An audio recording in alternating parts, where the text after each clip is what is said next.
Hey everyone, Jordan here from the Stinger Off-Road Tech Support team. I'm going to answer some of your frequently asked questions about our JL and JT integrated kit featuring our HEIGH10 infotainment unit.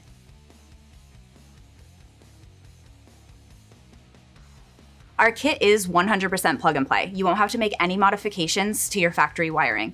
As far as how difficult is this kit to install, that really depends on your experience level. It can take anywhere from a couple hours to possibly half a day, depending on how comfortable you are taking the Jeep apart. Check out our installation video. It covers our installation step by step from beginning to end.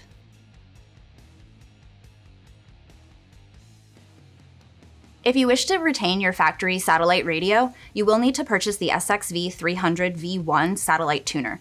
We do supply you, however, with the antenna adapter to retain your factory installed antenna.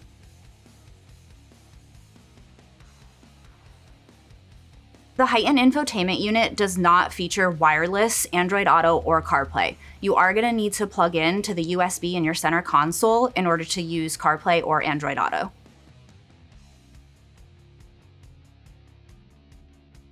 You can use a thumb drive up to 64 gigs to play music or videos through your HEIGH10 infotainment system.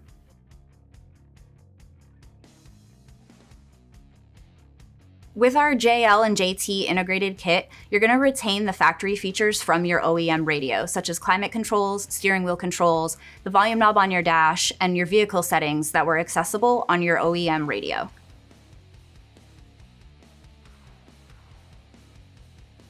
With our integrated JL and JT kit, we're going to keep your factory HD backup camera, as well as your front camera on your Gladiators with the wash feature. We also give you 4 additional RCA inputs that are going to allow you to add any other combination of cameras. Maybe you want to add some blind spot cameras, maybe you want that front camera, maybe you do a lot of off-roading and you want to throw some cameras under your Jeep to make sure you're going to clear all those rocks.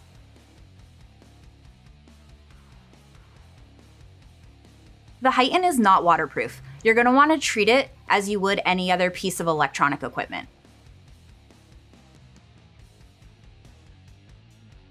Our integrated JL and JT kit is going to fit all trim levels. So whether you started with the 5-inch OEM screen or the 8.4, you're going to be able to upgrade to the 10-inch HEIGH10 screen.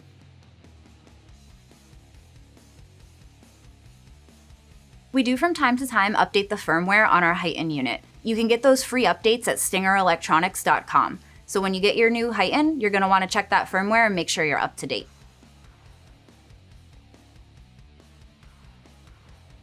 Android Auto can appear blurry on our HEIGH10 10-inch screen. This is a limitation of Android Auto. You're going to want to go into your sharing settings and make sure that your resolution is turned up as high as it can go.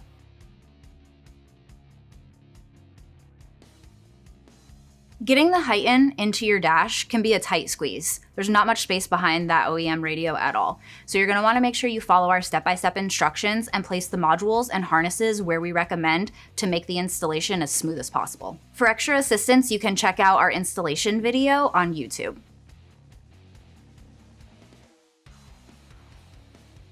The HEIGH10 is going to give you your standard speaker outputs. It's 25 watts by 4 on our internal amplifier. You're also going to have 4-volt pre-outs on your RCAs, as well as a Toslink optical. So you can feed your amplifiers in any way you choose, and you can also use multiple outputs. So if you want to run your 4-channel off of Toslink, but your subwoofer off of RCA, all of those are going to work at the same time to give you any configuration that's going to work best for your system setup.